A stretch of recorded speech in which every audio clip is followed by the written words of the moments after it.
Update guys, update. Hindi na pwedeng basta-basta magsakay si Johnson, lalo na kapag walang pamasahe. Eto, ulitin ko, papakita ko sa inyo ha. Hindi na siya basta-basta nakakapagsakay ng kakampi. Ito ha, papakita ko sa inyo. Ayan o. Yan. Diba si Mia, gusto ko isakay si Mia. Oh. Oh, magta-transform na ako ha. Hintay mo lang. Ito. Oh, tinan mo, naiwan si Mia. Walang pamasahe.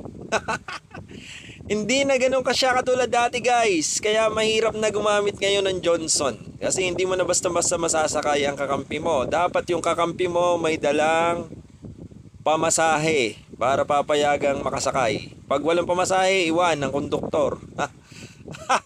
Ayan no. Tingnan mo, tingnan mo. Oh, talagang naiiwan eh. Yun yung bagong update ngayon sa Johnson. Hindi ko to nagustuhan, sa totoo lang. Pero kailangan natin magpatuloy lumaban, no? So mapapayo ko lang, dapat doon sa mga kakampi natin, dapat